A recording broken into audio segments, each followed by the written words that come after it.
Hello and welcome to Frampton Unplugged, the future of everything. We are now on episode 4. So thanks for tuning in as always. Delighted that we're heading towards nearly 200 subscribers. So thanks to everyone that's kind of joined in and subscribed. A bunch of you have noticed that I'm doing a bit more regular content. I did plan to do this every 4 to 6 weeks, but it seems like I have a lot to say, funnily enough, a lot to talk about, and I've realised that actually YouTube needs regular content to feed it in order for the search engine to work. So I'm aiming to do a video at least every 7 to 10 days. So hopefully there'll be more content for you to watch and more of me to watch. I'm sure you're thrilled about that. So the theme for today's episode is all around the fact that purpose is everything in business.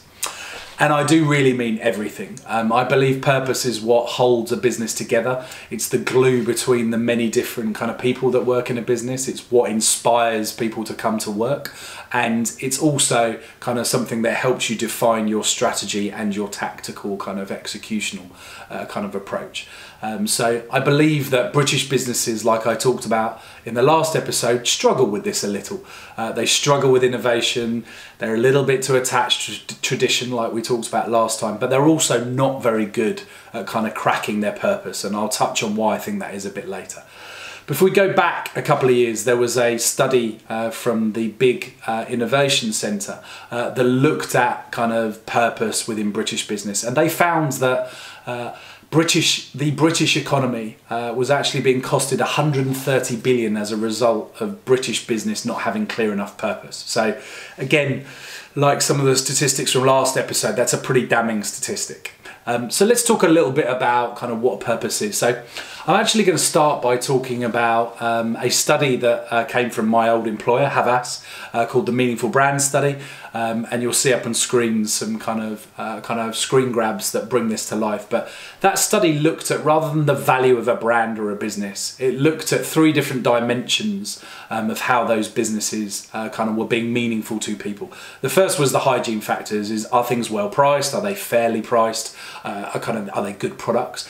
But the 2 other aspects I think really kind of zone in and hone in on what purpose is around. The first was personal well-being. So how does a product, a brand, a business improve an individual's life? Help people connect to each other, help people kind of do the things they need to do day to day, improve the speed with which people can do things. And lastly, collective well-being. So collective well-being is, how does a brand actually change the community I live in? How does it change the society I live in? How does it change the economy? And ultimately, for some kind of businesses, a purpose to change the world. And a little bit later we'll talk about some businesses that very much do have that global kind of purpose and promise, and they are actually often the most inspiring kind of businesses with purpose. But why am I telling you this? I'm telling you this because the Meaningful Brand Study takes us back to the fact that purpose needs to be human. It needs to be a motive. It needs to be something that connects to you as a person and an individual. How does a business actually improve my day-to-day life? So, in a nutshell, if you want to connect well with consumers and you want to connect well with your employees, if you want people to be joyful, if you want people to fall in love, if you want people to fall in love with your brand, if you want people to fall in love with the services and products that you're creating, if you want people to fall in love with work, if you want to lead people so that they bring their whole self to work, the ability to create a simple but life-changing, humanity-changing, world-changing, expansive, massive, transformative purpose that links people to something much bigger than themselves and to emotion, then you will be successful. A lot of businesses, I think their purpose is to make things cheaper or to deliver things quicker, but those things on their own cannot be a purpose. They've actually got to improve a kind of individual or a collective of individuals' kind of quality of life, in my opinion. So you also can't talk about the fact that profit is a purpose, because profit is an outcome.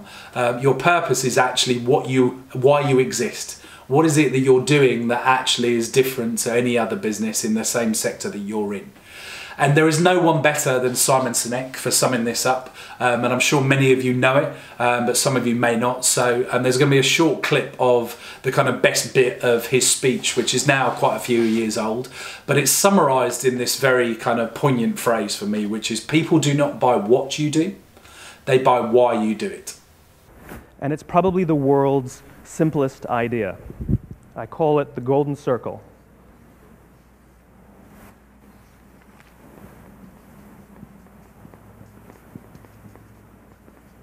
Why, how, what? This little idea explains why some organizations and some leaders are able to inspire where others aren't. Let me define the terms really quickly. Every single person, every single organization on the planet knows what they do, 100%. Some know how they do it, whether you call it your differentiating value proposition or your proprietary process or your USP. But very, very few people or organizations know why they do what they do. And by why, I don't mean to make a profit. That's a result. It's always a result. By why, I mean what's your purpose? What's your cause? What's your belief? Why does your organization exist? Well, as a result, the way we think, the way we act, the way we communicate is from the outside in. It's obvious. We go from the clearest thing to the fuzziest thing. But the inspired leaders and the inspired organizations, regardless of their size, regardless of their industry, all think, act, and communicate from the inside out. People do not buy what you do, they buy why you do it. And that is a very fundamental shift. Actually, why a business exists, why someone goes to work, why kind of people are working on a project in a business, gives a very different, more grandiose, more kind of meaning to what people are doing day in, day out. And it's probably not a great surprise, therefore, that actually the American businesses that exist are slightly better at this than some of the British businesses. Maybe they're a bit more comfortable with talking about purpose. I think our stiff upper lip, our kind of conservativeness kind of sometimes means that we don't want to kind of talk about things that have a higher purpose or that are a little bit ethereal. But actually it's human nature that you want to connect with something that makes a real difference. We talked a lot about that in episode 3. Okay, so I'm going to give you my view on how to create purpose, because Sinek's video is great, but what I think it lacks a little bit is how do you actually go about doing this. He talks about the theory, but I'm pretty sure that what people want to know is how do you actually do this. So for me, a purpose needs to be expansive enough, it needs to be stretched enough so that it feels there is a space that a business can move into. I think often in British culture, we're very literal about the way we define a purpose, but I'll talk to you about the purpose of businesses like Amazon and Facebook and Google, which kind of elevate where they want to make a difference. And it is global, and it's also much more expansive than in a particular product or vertical. So it allows them to step effortlessly into new adjacent sectors because they're still serving the same purpose to deliver kind of change kind of that they've identified. But it can't be so expansive that it doesn't have boundaries. You've got to make it expansive and exciting and kind of big enough, but also make sure that it helps you to kind of focus on where do you put a border. So are you a global business, or is it something that needs to be kind of squashed in a little bit? Are you a business that could step into many verticals? Are you only ever going to be in one?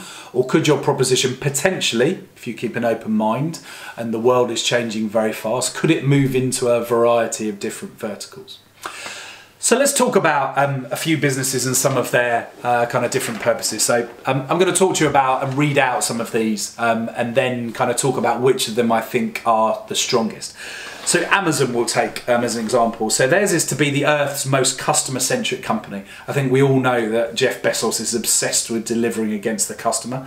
To build a place where people come to find and discover anything they may want to buy.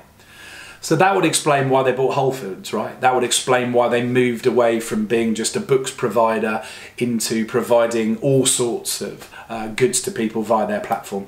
That would explain why they've invented Alexa to help people find and discover new products and services. So you can begin to see that it allows a business to stretch into new places.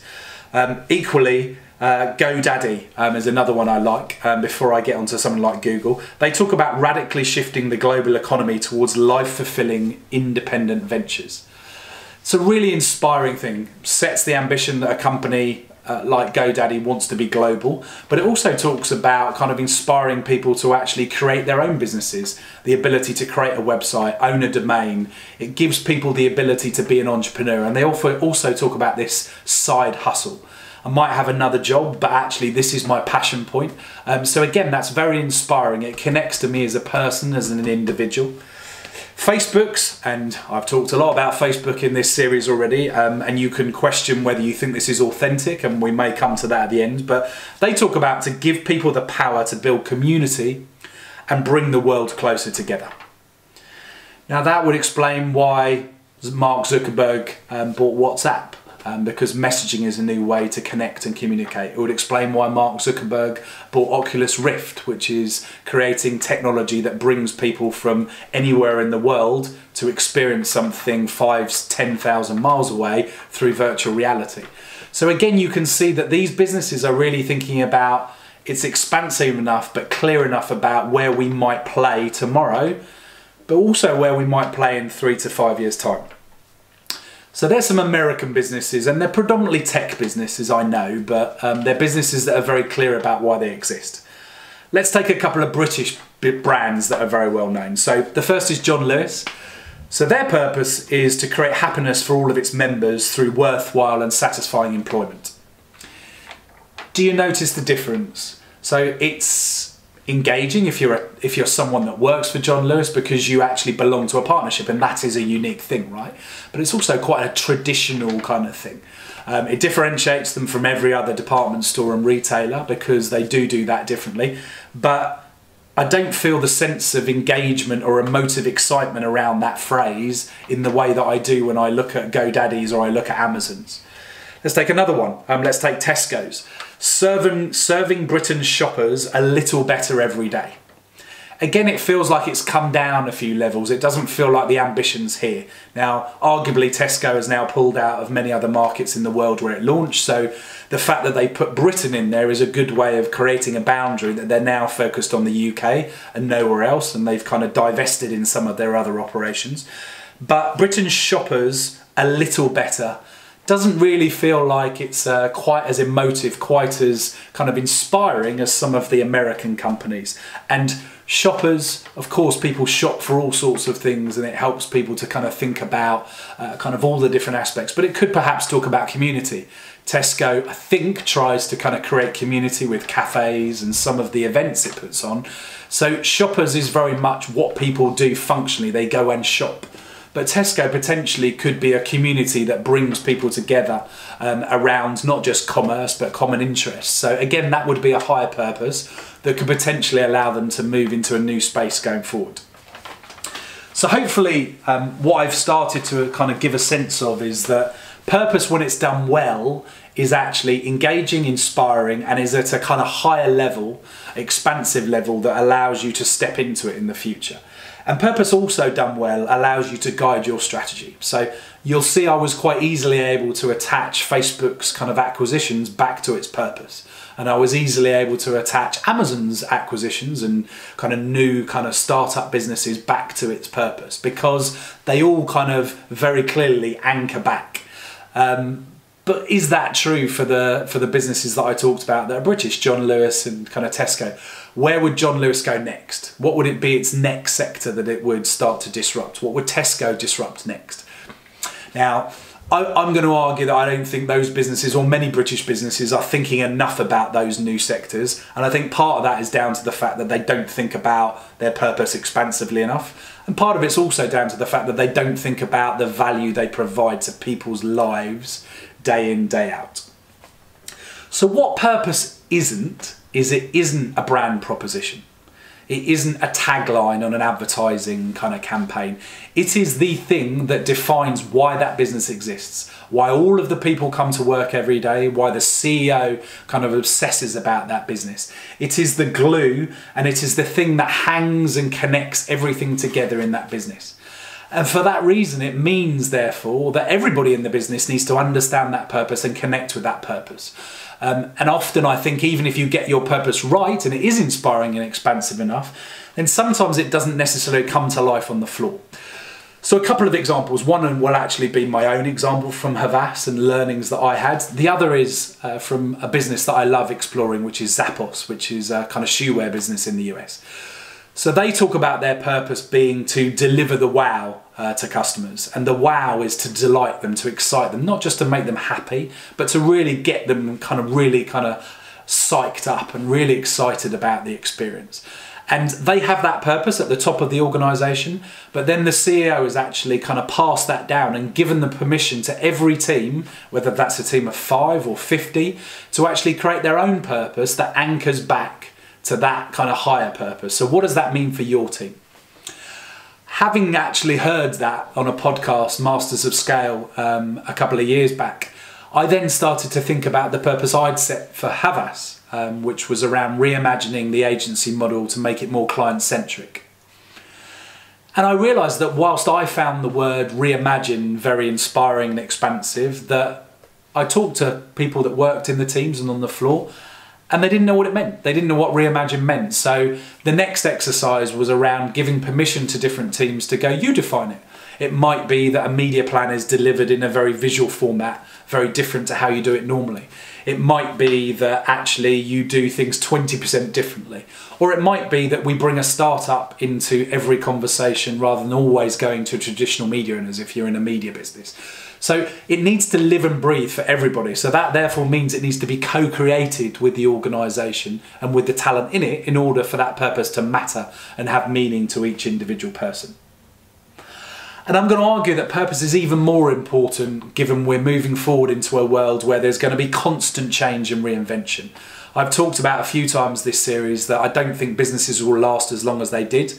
I don't think you'll have 50-year-old businesses. I think you'll have 5-year-old businesses, 10-year-old businesses, and then they will either have to pivot, they'll have to become not necessarily a unicorn, they'll have to become a chameleon, they'll have to become kind of a different type of operation. And if that's the case, you need that purpose at the top to make sure you're staying true to the reason you created the business. Should I go into that vertical? Should I launch that new product? Should we acquire that business? All of those things can be answered if you have the right purpose sitting at the top of your business. And it was interesting that if you start to think about that, it made me remember a quote from Darwin, kind of back in the day, which was obviously about the survival of the fittest, where he said, it's not the fastest and it's not the most intelligent that survive. It's actually the species that are able to adapt and to change quickest. And that is a very telling statistic. And again, I'm going to kind of argue that British businesses really struggle with that. They struggle with change, they struggle with innovation, they're too attached to tradition, and they do not understand their bigger purpose that it might exist in 5 years. Therefore, they don't take the risks. They don't take the big bets to go, we will move into a completely different sector, or we will develop another product that's very additive to what we do to people, but it's not what we do today. And so my last killer point is that you can create your purpose, you can make it expansive, you can connect it with your talent and make sure they all buy into it, but you've got to live it, right? You can't have a purpose and then not authentically live it as a business, because it should be out there as why you exist. And let's take 2 examples that we talked about earlier. Amazon. I can pretty much say that everything I see Amazon do is linked to that purpose. They are obsessed with customer centricity. You may not like the way that they deal with paying tax, you may not like the way that they treat their kind of staff working in their warehouses, but they deliver exceptional customer service and products every time they go into a new market. It's better than any competitor. Facebook, on the other hand, promises to build community and make the world closer. We could debate whether that's true based on my series kind of 2 video, where we saw the fact that clearly they're creating echo chambers and potentially pushing content around that is actually creating adversarial behaviour and creating kind of anti-community. So there you start to go, well, if that's your purpose, then Mark Zuckerberg, you need to do something about navigating that and moving your business back into the place that it claims that it wants to live. Google has had some challenges recently, but I think, again, similar to Amazon, it wants to release the world's information so that everyone can actually get to what they want to get to, and all the projects that they kind of pursue are in pursuit of that.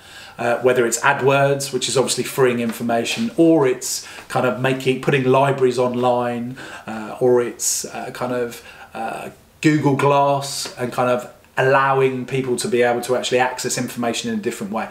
Their purpose stays pretty true to why they invented the business back in the early days. So let me just summarize for you. So my tips for creating kind of purpose and nailing purpose in your business are as follows.